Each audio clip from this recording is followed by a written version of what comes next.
Good morning, Ryan Young. You're on the air. Good morning, Paddy. How are you this morning? I'm doing okay. How about you? I'm all right. Thank you very much for asking. Good. So, the reason I'm calling this morning, Paddy, a couple of reasons. First, I just want to give a little bit of a shout-out to the Child Care Coalition Newfoundland and Labrador that we're going to be having our AGM in October. We're finalizing the date right now. It looks like it's going to be the 22nd, but we're having a little bit of an issue with our venue right now, so we're hopefully going to have that finalized by the end of the week and get that out to all of our members so that they can come and enjoy it. So terrific.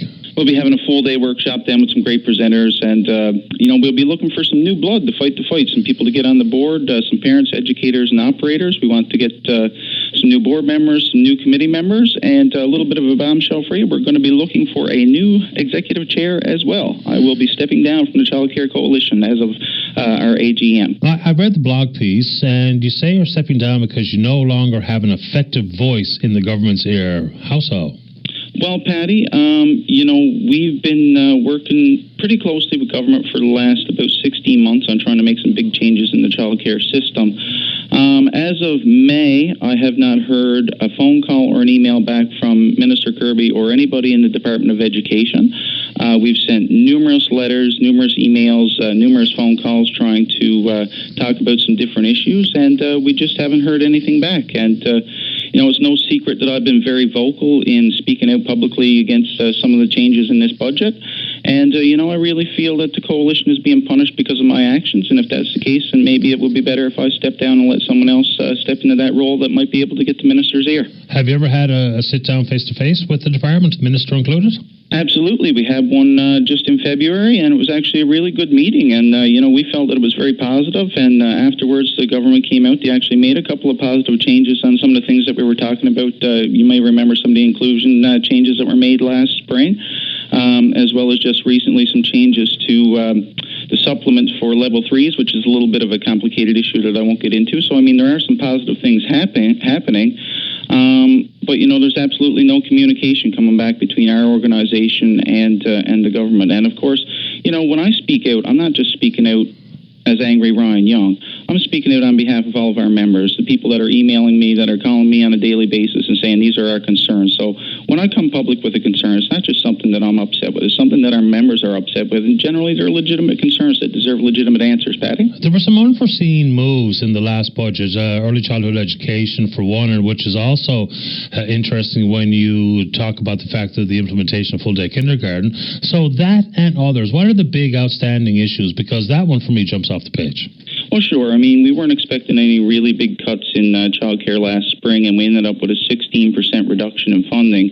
And one of the big things that got cut there was the transportation subsidy. So, that really hurt a lot of low-income parents that were sending their parents back and forth to child care that didn't have means of traveling there with them themselves. So that was something that was really hard to take. We've been advocating a lot for some changes to the operating grant program, and we really feel that that's creating a two-tier system for child care in this province, and it's something that we really want to make some changes on, and we're going to continue to make, try to get some changes on that. But, as for the changes that came down last spring, they were really unexpected, and it was really unfortunate to see that much of a reduction in funding levels. I'm still not sure I understand exactly where some of the cuts. I know what the effect is going to be because I've had a lot of people in that industry tell me about how it's going to affect their day-to-day professional lives, and of course for either the students in kindergarten or in any other form of early childhood development. There's a lot of questions that I'm not sure government has done a very good job in communicating why and how things were done in the past budget. And, of course, now we've been caught up in the fiasco that is rephrasing what's due in the fall. So I don't know if anyone is going to have a better chance to get any answers than you or others who are representing a collective group. But if you had to give someone a piece of advice on how to approach this, because it's hard to encourage people to want to step forward, to be passionate, to try to understand the issues, and then be a wallflower, and then just hope for the best, cross their fingers, play niceties at every turn. You still have to be a powerful voice. So what would you say to someone if they want to be an effective representative for your group? I would just say that we really need some effective people with strong voices right now, and that, we can't give up. And I don't feel like I'm giving up. I feel like, I'm still going to run for a seat on the board, and I really hope that I can continue on with a lot of the good work that the coalition has done. But, despite the issues and the fact that we feel that we're not being listened to oftentimes, people really depend on us, and the people in this industry, and especially our children, really depend on us to put these issues out there. So, even though it's going to be tough, it's a really, really important job.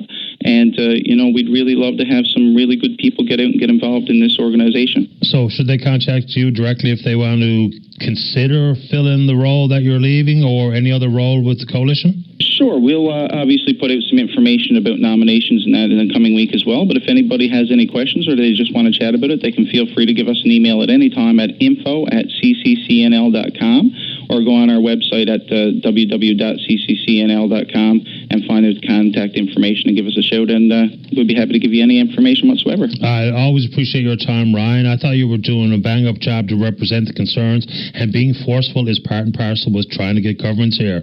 Yes, they may push back, and some ministers will be more open to honey versus vinegar, but frustration builds in. If you can't get an answer, then guess what? You get more and more vinegar or vitriol coming from the concerned representative groups. So, it's a two-way street, and if you have a question about education, it seems to me it's paramount on the department, the minister, the school board, or whoever to offer the answers as quick as possible, because this is not an adversarial world. This is about hoping for the best for the province's school-aged children. The end. This shouldn't be about whether Liberals or Tories have the best ideas. This should be about the best approach to education, period. So we get lost in the shuffle sometimes with the grandstanding and what have you. Anyway, Ryan, keep up representing the concerns of the people of the province and stay in touch.